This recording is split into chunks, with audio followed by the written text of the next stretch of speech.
Hi, everybody. Welcome to another session of UTSC Life Skills. I'm Dr. Amanda Ulizik, and today I'm going to be talking to you about how to handle stress. So, we've been discussing in these videos how to plan, to focus, develop relationships, and these are all great skills for university, but also just for adult life in general. But sometimes things don't go as planned, and you may find yourself confronted by a problem. Now, let's just say, first of all, if you have a problem, solve it if you know how. That's step one. We're not going to go through that. But sometimes problems turn into a bit of a crisis. And how do we know if it is a little bit of a crisis or something we might call a stressful situation? Well, first of all, it's kind of short term. Often it's kind of presented itself in the environment and then it comes with some kind of a negative emotion. So, this might be some kind of thing that's happening to you in your environment that makes you feel sad or anxious, surprised, or frustrated. Now, sometimes we want to think of our emotions almost like on a thermometer. When the thermometer is low and you're at kind of a cool emotional temperature, you can use normal problem solving techniques. You can brainstorm, you can make pros and cons, you can think back to ways you've solved problems in the past and then apply those skills. So let's think of an example. So you have a test coming up at school that you really, really need to do well on. Now, let's say you are a little bit anxious about this test because you know that it is something important. So maybe your emotion temperature is in the middle somewhere. Well, that's actually often something that's positive for problem solving. That's the Yerkes-Dodson law.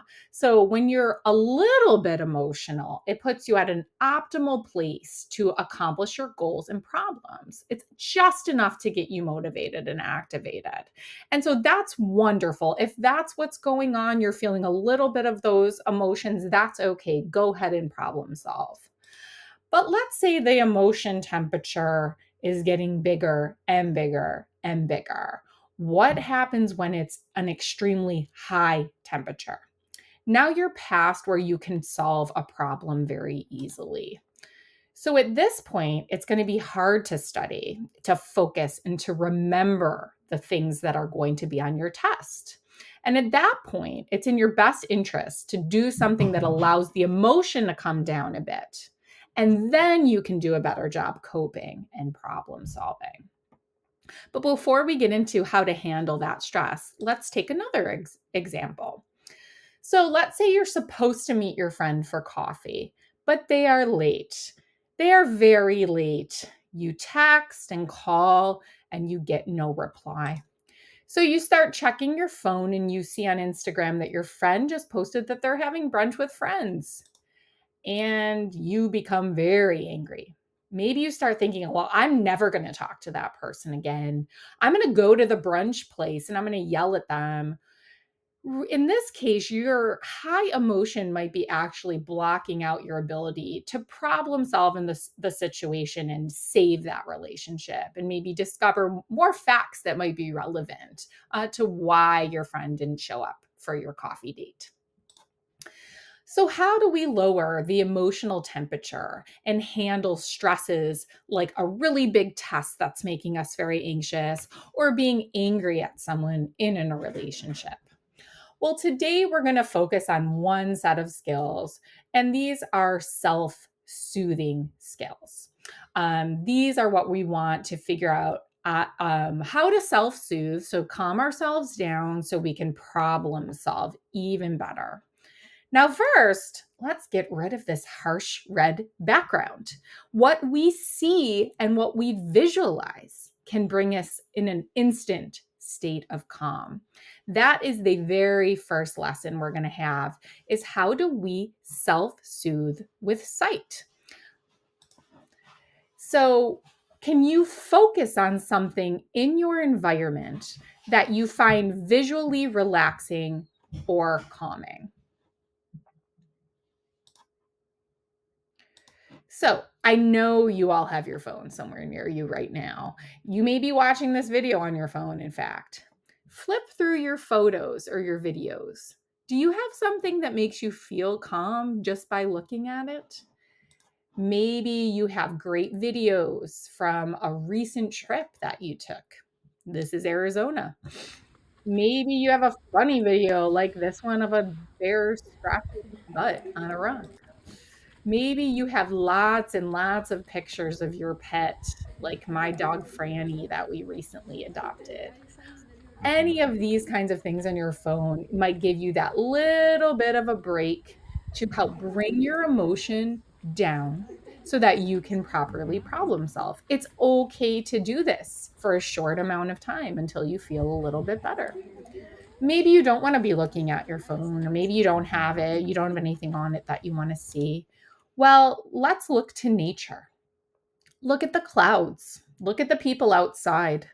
Whatever can give you a slight break from your moment of stress and calm you visually. Anything in your environment can work for this. So, our first way to self soothe is what can we visualize? What can we see that makes us feel more calm? Next, we're going to talk about how to self soothe with sounds. So, in this case, what sounds do you find soothing? Maybe it's the sound of rain falling. Maybe it's the sound of water rushing by. Maybe it's the sound of calming music or songs that you just absolutely love. These can also help you take a break, take a minute, and feel a little bit more soothed. So, if we self soothe with sight and sounds, the next thing we might want to do is self soothe with taste. What are those tastes that make you feel calm, de stressed? Coffee or tea might be one for you. Maybe it's a piece of chocolate or candy. Or maybe it's even some kind of comfort food that you associate with being taken care of or being home or being at your grandma's house. Something like that that you can taste and focus on in order to help you calm and soothe just for another moment. Our next sense that we will be focusing on is smell. Now, smell is actually quite powerful. It has a way of not only eliciting memories that can be positive, but it also can make us feel calm or happy in the moment.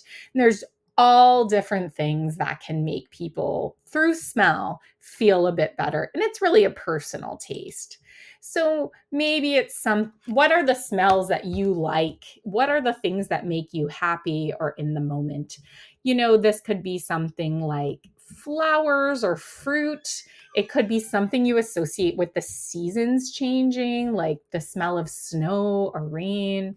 It could be something more herbal, like eucalyptus or mint, or even just something like perfume or lotion that you find calming and soothing. Now, last but certainly not least, when we're talking about self soothing, is touch. And what you want to be thinking about when you're thinking about how you can use your sense of touch to self soothe is temperature, texture, and weight. Now, sometimes something very cool or something very warm can feel soothing. Also, a soft texture can help. And something that has a heftiness about it, a weightiness, can often feel great, or even something that feels light against your skin. It really can be something that's very cozy and soft, but also something cool or hard or feathery. All of that, again, is a personal preference for you to think about what can I touch or feel, either in terms of clothing or just something to hold in your hand that will make me feel a little bit more calm in this moment. So, as a review, we've talked about how sight, sounds, taste, smell, and touch can all be used to self soothe and make us feel a little bit more calm in the moment so that we can do a better job problem solving. And very importantly, these things should not be used in excess. They're not to be used for hours or days at a time. They're meant to be used usually in short amounts. Let's think about 1 minute to 30 minutes max until you feel your emotional thermometer come down enough where you can actually solve the problem that's stressing you out. One way we want to practice this is making a self-soothe toolbox. So think about a toolbox. It has all the little bits and pieces for you to fix something, to solve a problem. And you don't use all the tools at once. You don't use all the tools for every kind of problem that needs fixing, but you have enough in there to solve a bunch of different things. So what might go in your self-soothe toolbox? Well, maybe there's a picture of you and your friend. Maybe you have some music in there that you really love to listen to and puts you in a good mood. Maybe you put a little bit in your favorite type of candy or sweet, and maybe a candle that smells really wonderful. And then finally, something small that you can hold and touch when you're feeling stressed. And this makes up our self-soothe toolbox. Everyone's is different. It doesn't literally need to be a toolbox, but it can be. It could be a shoebox. It could be something a little bag you stick in your backpack, anything like that, that gives you these options for when you are feeling a little bit overwhelmed.